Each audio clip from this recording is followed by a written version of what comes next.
आपने समाधि के बारे में तो ज़रूर सुना होगा। पौराणिक इतिहास में संत महात्माओं और ऋषि महर्षियों के समाधि लेने की बात हम सभी सुनते आए हैं। समाधि की परंपरा सनातन धर्म में बहुत पुरानी है। आदि गुरु शंकराचार्य ने भू समाधि ली थी, जिनका समाधि स्थल केदारनाथ में मौजूद है। प्रयागराज में बाघंबरी पीठ के महंत नरेंद्र गिरी को भी भू समाधि दी गई थी। जब किसी स्थान पर किसी व्यक्ति को दफनाया जाता है और उसके ऊपर किसी तरह का स्मारक बनाया जाता है तो उसे समाधि कहा जाता है। परंतु कई बार साधु संत जीवित रहते हुए भी समाधि ले लेते हैं। ये समाधि वह अवस्था होती है जब मनुष्य का शरीर अपने आराध्य के साथ पूरी तरह से जुड़ जाता है, जिससे व्यक्ति और ईश्वर में बिल्कुल भी दूरी नहीं रहती। जो व्यक्ति इस समाधि को प्राप्त कर लेता है उसे स्पर्श, रस, गंध, रूप एवं शब्द, इन 5 विषयों की इच्छा नहीं रहती तथा उसे भूख प्यास, सर्दी गर्मी, मान अपमान तथा सुख दुख आदि किसी की अनुभूति नहीं होती। वह अनिश्चित काल तक अपने आराध्य के साथ संबंध बनाए रखता है।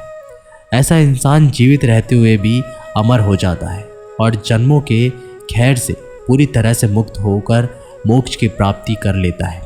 इस मोक्ष को ही जैन धर्म में कैवल्य ज्ञान और बौद्ध धर्म में निर्वाण कहा जाता है। योग में इसे समाधि कहा गया है तथा इसके कई स्तर होते हैं।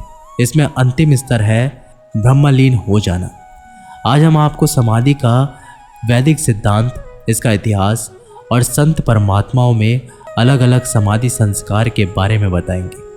आपसे निवेदन है कि कृपया वीडियो को अंत तक देखें, जिससे आपको पूर्ण जानकारी प्राप्त हो सके। साधु संत समाधि को 2 तरह से लेते हैं। पहला, जीवित रहते हुए, दूसरा मरण उपरांत। हम सबसे पहले जो जीवित रहते हुए समाधि लेते हैं उसके बारे में बताएंगे। इसके बाद मरण उपरांत समाधि के बारे में बताएंगे। जो मनुष्य जीवित होते हुए समाधि लेता है, योग में उसे 2 प्रकार बताए गए हैं। पहला संप्राज्ञात और दूसरा असंप्राज्ञात। संप्राज्ञात समाधि विचार, आनंद और असीमता गुण होती है, जबकि असंप्राज्ञात समाधि में सात्विक, राजस और तामस सभी अवरांतियों का निरोध हो जाता है। भक्ति सागर में समाधि के 3 प्रकार बताए गए हैं। पहला भक्ति समाधि, दूसरा योग समाधि और तीसरा ज्ञान समाधि। पुराणों में समाधि के 6 प्रकार बताए गए हैं, जिन्हें 6 मुक्ति कहा गया है।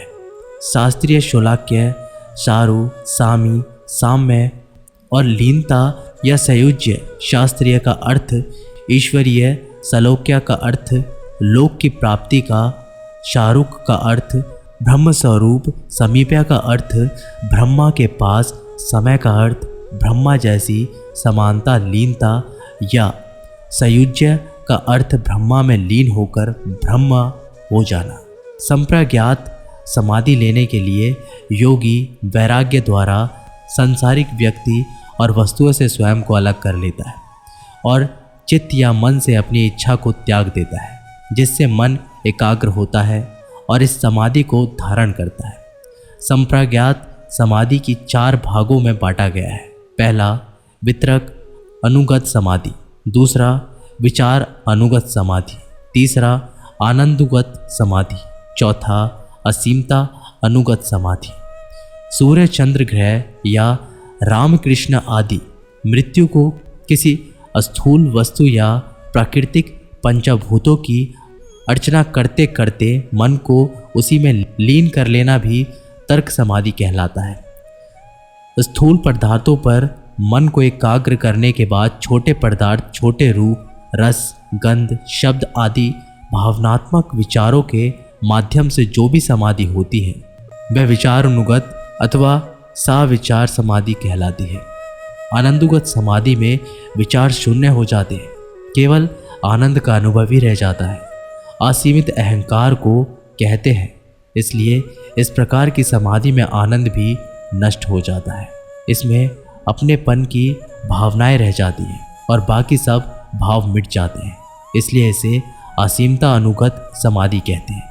हालांकि इसमें केवल अहंकार ही रहता है, फिर भी पतंजलि इस समाधि को सबसे उच्च समाधि मानते हैं। असंप्रज्ञात समाधि में व्यक्ति को कुछ भान या ज्ञान नहीं रहता, सिर्फ होश रहता है। मन जिसका ध्यान कर रहा होता है उसी में लीन रहता है तथा उसका मन कभी दूसरी ओर नहीं जाता। चलिए अब जानते हैं मरणोपरांत समाधि के बारे में। बागंबरी मठ में महंत नरेंद्र गिरी को भी भू समाधि दी गई थी, क्योंकि उन्होंने ये इच्छा जताई थी कि उन्हें उनके गुरु की समाधि के पास ही भू समाधि दी जाए। उनके निर्देश के अनुसार दिवंगत महंत का अंतिम संस्कार बागंबरी मठ में नींबू के पेड़ के नीचे भू समाधि देकर किया गया था। आइए जानते हैं कि कैसा होता है संतों का अंतिम संस्कार। सनातन मत के अनुसार संत परंपरा में 3 तरह के संस्कार होते हैं। इसमें दाह संस्कार, भू समाधि और जल समाधि शामिल है। कई संतों को दिवंगत हो जाने के बाद वैदिक तरीके से उनका दाह संस्कार किया जाता है तथा कई संतों ने जल समाधि भी ली है। वैष्णव मत में ज़्यादातर संतों को भू समाधि देने की परंपरा है। कैसे होती है भू समाधि? भू समाधि के लिए सबसे पहले जगह तय की जाती है, फिर विधि विधान से समाधि को खुदाई किया जाता है, जिसके बाद वहाँ पूजा पाठ होती है और गंगा जल तथा वैदिक मंत्रों से उस जगह का शुद्धिकरण किया जाता है। बताते हैं कि संतों को समाधि इसलिए दी जाती है ताकि बाद में उनके अनुयायी अपने आराध्य गुरु का दर्शन और अनुभव उनकी समाधि स्थल पर कर सकें। भू समाधि में दिवंगत साधु को समाधि वाली स्थिति में ही बैठाया जाता है तथा बैठने की इस मुद्रा को सिद्ध योग मुद्रा कहा जाता है। कितना पुराना भू समाधि का इतिहास! भारत में कई संतों ने भू समाधि ली है। ऐसा माना जाता है कि ये परंपरा 1200 साल से भी ज़्यादा पुरानी है। आदिगुरु शंकराचार्य ने भी भू समाधि ली थी और उनकी समाधि केदारनाथ में आज भी मौजूद है। इसके अलावा प्रसिद्ध देवराह बाबा के बारे में कहा जाता है कि उन्होंने भी जल समाधि ली थी। हरिद्वार में शांति कुंज के संस्थापक आचार्य श्री राम शर्मा की समाधि भी स्वजल श्रद्धा स्थल पर मौजूद है। जल समाधि में क्या होता है? बहुत से संतों को गंगा में जल समाधि देने की परंपरा है। हरिद्वार और वाराणसी में गंगा के कई घाट ऐसे हैं जहां जल समाधि दी जाती है। कुछ संतों को मृत्यु के बाद गंगा की बहती धारा के बीच नाव में ले जाकर प्रभावित करने की परंपरा है। हालांकि बहुत से अखाड़े जल समाधि के खिलाफ रहते हैं, क्योंकि ये अखाड़े अग्नि संस्कार यानी कि दाह संस्कार को ही श्रेष्ठ मानते हैं। मित्रों, इस वीडियो में आपने जाना समाधि क्या है और साधु संत इसे अलग अलग तरीके से कैसे लेते हैं।